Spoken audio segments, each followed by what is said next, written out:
கர்த்தருக்கு ஸ்தோத்திரம். இன்று காலை நாம் தியானிக்கிற வசனம் 2 ராஜாக்கள் 3வது அதிகாரம் 16-17 வசனம். அவன், கர்த்தர் உரைக்கிறது என்னவென்றால், இந்த பள்ளத்தாக்கிலே எங்கும் வாய்க்கால்களை வெட்டுங்கள். நீங்கள் காற்றையும் காண மாட்டீர்கள், மழையையும் காண மாட்டீர்கள். ஆனாலும் நீங்களும் உங்கள் ஆடு மாடுகளும் உங்கள் மிருக ஜீவன்களும் குடிக்கும்படிக்கு இந்த பள்ளத்தாக்கு தண்ணீரால் நிரப்பப்படும் என்று கர்த்தர் சொல்லுகிறார். மோவாபுக்கு எதிரான வறட்சியால் பாதிக்கப்பட்டதால் தண்ணீர் இல்லாமல் அந்த இடத்திலே போயிற்று என்று பார்க்கிறோம். வசனம் 9, அப்படியே இஸ்ரவேலின் ராஜாவும் யூதாவின் ராஜாவும் ஏதோமின் ராஜாவும் அவங்க சேர்ந்து போறாங்க. ஆனாலும் அவர்கள் 7 நாள் சுற்றி திரிந்த போது அவர்களை பின் செல்லுகிற இராணுவத்துக்கும் மிருக ஜீவன்களுக்கும் தண்ணீர் இல்லாமற் போயிற்று. அப்பொழுது எலிசாவிடம் இஸ்ரவேலின் ராஜாவும் யோசபாத்தும் ஏதோமின் ராஜாவும் போன போது, எனக்கும் உமக்கும் என்ன? நீர் உம்முடைய தகப்பன் தீர்க்கதரிசிகளிடத்திலும் உம்முடைய தாயாரின் தீர்க்கதரிசிகளிடத்திலும் போம் என்ற போது, இஸ்ரவேலின் ராஜா, அப்படி அல்ல, கர்த்தர் இந்த 3 ராஜாக்களையும் மோவாபியரின் கையில் ஒப்பு கொடுக்கிறதற்கு வரவழைத்தார் என்ற போது, எலிசா சொல்றாரு, நான் யூதாவின் ராஜாவாகிய யோசபாத்தின் முகத்தை பாராதிருந்தால் நான் உம்மை நோக்கவும் மாட்டேன், உம்மை பார்க்கவும் மாட்டேன் என்று சேனைகளுடைய கர்த்தருக்கு முன் நிற்கிற நான் அவருடைய ஜீவனை கொண்டு செல்லுகிறேன் என்று சொன்னதும் அல்லாமல் ஒரு சுரமண்டலக்காரனை என்னிடத்தில் கொண்டு வாருங்கள் அப்படின்னு சொல்றாரு. ஸோ உடனே அவங்க ஒரு சுரமண்டலக்காரனை அவரிடத்தில் கொண்டு வந்து அவன் வாசித்த போது கர்த்தருடைய கரம் அவர் மேல் இறங்கி தீர்க்க தரிசனம் உரைத்தார். அந்த தீர்க்க தரிசனம் உரைப்பதுதான் இன்றைய நம்முடைய மெடிடேஷன் வேர்டு. தேவன் தம் ஜனங்களுக்கு ஆசீர்வாதத்தை கொடுக்கிறார். மேலும் அதற்கு ஒரு வைராக்கியமான ஒரு விசுவாசமும் ஆயத்தமும் அதற்கு தேவைப்படுகிறது என்பதையும், இது இயற்கையின் மீதுள்ள அவருடைய வல்லமையையும் காட்டுகிறது என்பதை நாம் இந்த வசனங்களிலே நாம் அறிந்து கொள்ளலாம். 16ஆம் வசனம் நாம் பார்க்கும்போது, இந்த பள்ளத்தாக்கிலே எங்கும் வாய்க்கால்களை வெட்டுங்கள் அப்படின்னு சொல்லும் போது இது ஒரு விசுவாசத்தின் செயலாகும். மழையின் எந்த அறிகுறியும் இல்லை, அங்க தோண்டினாலும் தண்ணி வரும் அப்படிங்கிற ஒரு எந்த விதமான ஒரு அறிகுறி அந்த இடத்துல இல்லாத போது, அந்த இடத்துல கர்த்தர் உரைக்கிறது என்னன்னா, இந்த பள்ளத்தாக்கிலே வாய்க்கால்களை எங்கும் வாய்க்கால்களை வெட்டுங்கள். காற்றும் இல்லை, மழையும் இல்லை, ஆனா அந்த இடத்துல நீங்களும் உங்க ஆடு மாடுகளும் உங்க மிருக ஜீவன்களும் குடிக்கும்படிக்கு இந்த பள்ளத்தாக்கு தண்ணீரால் நிரப்பப்படும் அப்படின்னு சொல்றதுதான் கர்த்தருடைய பெரிய ஒரு அற்புதம். இது அவரால் ஒருவரால் மாத்திரமே செய்ய முடியும். அந்த இடத்துல சூழ்நிலை சாதகம் இல்லாமல் இருக்கலாம். ஈவன் நம்மளுடைய வாழ்க்கையில கூட எந்த விதமான ஒரு அறிகுறியோ, ஒரு ப்ராஸ்பரஸ்கோ, இல்லை நம்ம ஏதோ ஒரு சூழ்நிலைகள் கூட நம்ம கடந்து போயிட்டு இருக்கும் போது அந்த இடத்துல இந்த பாசிட்டிவ் ஆகிறதுக்கு எந்த அறிகுறியும் இல்லாமல் இருக்கலாம்.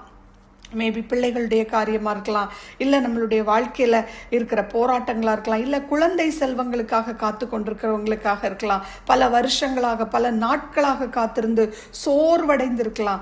ஆனா அந்த நேரத்துல கர்த்தர் சொல்றது என்னன்னா, எந்த ஒரு அறிகுறியும் இல்லாத இடத்துல அவர் தோண்டுவதற்கும் அவர் அந்த இடத்துல ஊற்றை உண்டாக்குவதற்கும் அவர் வல்லவராய் இருக்கிறார்.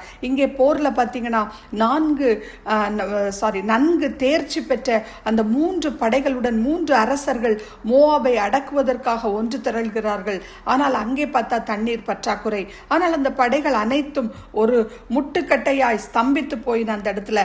இதிலிருந்து நாம் சிந்திக்க வேண்டியது என்ன அப்படின்னா, மனித குலத்தின் ஞானத்தையும் பலத்தையும் கர்த்தர் எவ்வளவு எளிதாக அவர் திகைக்க வைக்கவும் தடுத்து நிறுத்த முடியும் என்று.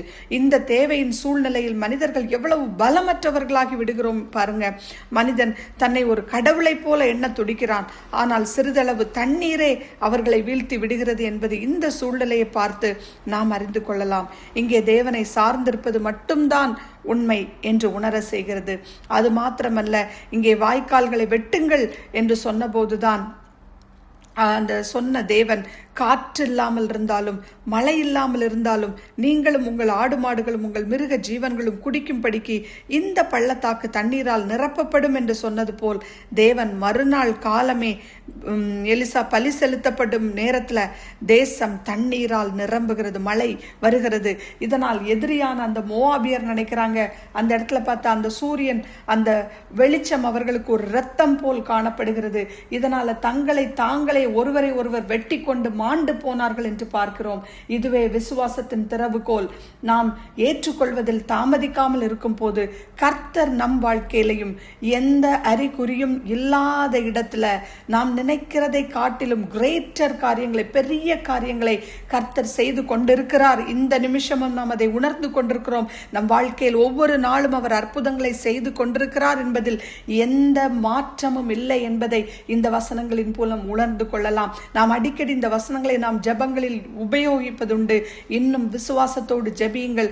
கர்த்தர் இருக்கிற ஒவ்வொரு சூழ்நிலைகளை மாற்றி அவரால் எல்லாவற்றையும் எந்தெந்த காரியங்கள் நம்மால் முடியாது என்று நாம் நம் பலத்தை சார்ந்தில்லாமல் அவருடைய பலத்தில் நாம் கொடுத்து விடுகிறோமோ அந்த நாள் வரை அவர் கிரியை செய்ய முடியாது. நாம் நினைப்போம் இந்த நாள் ஐயோ இந்த காரியங்கள் என்னால் செய்ய முடியலையே, ஆனால் நம்ம கவலைப்பட்டுட்டே இருப்போம். ஆனால் ஜஸ்ட் ஸ்டாப் த வொரீஸ். கவலைப்படுறதை நிறுத்திட்டு அவருடைய பாதத்தில் எனக்கு எதுவுமே பார்க்க முடியாட்டியும் I trust on God fully 100% blindly நம்ம அவரை ட்ரஸ்ட் பண்ணும்போது இந்த வசனங்களில் அற்புதம் செய்தது போல நம்முடைய வாழ்க்கையிலையும் கர்த்தர் அற்புதங்களையும் அதிசயங்களையும் பெரிய ஒரு காரியத்தையும் செய்ய வல்லவராய் இருக்கிறார் என்று நாம் விசுவாசிப்போம். கடலின் மீது நடந்திட்டவும் அற்புத பாதங்கள் எனக்கு முன்னே செல்வதால் எனக்கில்ல கவலை. காற்றையும் கடலையும் அதட்டிய அற்புத வார்த்தைகள் எந்த துணையாய் நிற்பதால் எனக்கேது கவலை. ஆராதனை இயேசுவுக்கே, ஆராதனை இயேசுவுக்கே, ஆராதனை இயேசுவுக்கே, ஆராதனை இயேசுவுக்கே. நீர் சொன்னால் போதும் செய்வேன், நீர் காட்டும் வழியில் நடப்பேன், பாதம் ஒன்றே பிடிப்பேன் என் அன்பு இயேசுவே. நீர் சொன்னால் போதும் செய்வேன், நீர் காட்டும் வழியில் நடப்பேன், பாதம் ஒன்றே பிடிப்பேன் என் அன்பு இயேசுவே. நாம் ஜெபிப்போம். கடலின் மீது நடந்திட்ட அற்புத பாதங்களப்பா, எங்களுக்கு முன்னே செல்கிறதால் எங்களுக்கு எந்த கவலையும் இல்லை. காற்றையும் கடலையும் இறையாதே அமைதலாய் இரு என்று இயற்கையும் கட்டுக்குள் மாத்திரமல்ல இந்த உலகத்தையே படைத்து எங்களையும் படைத்து இந்த நாட்களில் நடக்கிற ஒவ்வொரு சூழ்நிலைகளையும் கண்கள் பார்த்து கொண்டிருக்கிறபடியால் நாங்கள் எந்த கவலையும் படாதபடி நீர் சொன்னால் போதும், நீர் காட்டும் வழியில் நாங்கள் நடக்க, சித்தம் செய்ய, பாதம் ஒன்றே பிடிக்க, என் இயேசு கிறிஸ்து பரிசுத்த ஆவியானவரே மேல நம்பிக்கையாயிருந்து அப்பா பேர்ல நாங்க அப்பா எப்பொழுதும் விசுவாசத்தோடு காத்திருந்து அப்பா நாட்களை நாங்க செலவழிக்க நீங்க கிருபை தாங்க. ஆத்துமாக்களுக்கு பிரயோஜனமாய் நாங்க இருக்கிற நாட்கள் சொற்ப நாட்கள் அப்பா. இந்த நாட்களுக்குள் எத்தனை ஆத்துமாக்களை உம்மண்டைக்கு இழுத்து கொண்டு வர முடியுமோ அதை செய்வதற்கு வேண்டிய அந்த ஆத்தும தாகத்தை, அந்த பசியை எங்களுக்குள்ள தாங்கப்பா. நாங்க பேசும்போது ஒரு தாக்கத்தை உருவாக்குங்க மனிதர்கள் மத்தியில. ஏதோ அந்த உலகத்துல பிறந்தோம் இறந்தோம் என்று அல்லாதபடிக்கு எப்படியாய் முற்பிதாக்களை எவ்வளவு அற்புதமாக நீங்க அப்பா ஒவ்வொரு காரியங்களை செய்ய வைத்திருக்கிறீங்க ராஜா. அது போல எங்களுக்கு அதை விட பெரிய காரியங்களை நீ செய்வா என்று அப்பா எங்களுக்கு வேத வசனங்கள்ல கொடுக்கப்பட்டிருக்கிறது அல்லவா. அது போல இந்த நாட்கள்ல இன்று நாங்க பார்க்கிற வசனம் 2 ராஜாக்கள் 3வது அதிகாரம் 16-17வது வசனத்துல பார்க்கிறது போல கர்த்தர் நீங்க உரைக்கிறதப்பா.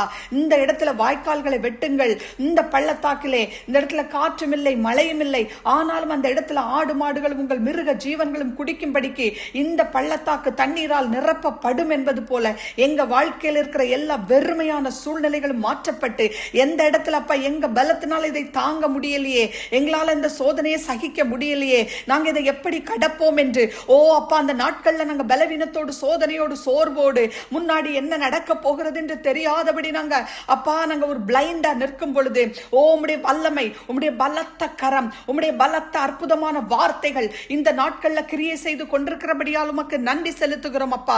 அற்புதங்களை அப்பா ஒவ்வொரு நாளும் நீங்க கிரகிக்க முடியாதபடி, அற்புதங்களை நாங்க கிரகிக்க முடியாதபடி அற்புதங்களை செய்ய வல்லவர் நீர் ஒருவரே என்பதை நாங்கள் விசுவாசிக்கிறோம். வசனங்கள் ஒவ்வொன்றும் ஒவ்வொருவரோடும் கேட்பதோடு மாத்திரமல்லாமல் தெளிவோடு அது கிரியைகளாய் ஒவ்வொருவருடைய இருதயத்திலும் இறங்கட்டும் என்று துதிக்கிறோம் இயேசுவின் நாமத்தினால.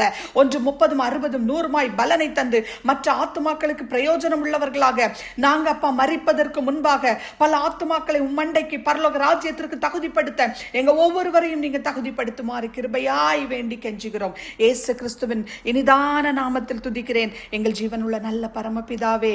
எங்களை தாழ்த்தி உம்முடைய பாதத்தில் ஒப்புக் கொடுக்கிறோம். துதி கனம் மகிமை அனைத்தும் உமக்கு ஒருவருக்கே. ஆமேன்.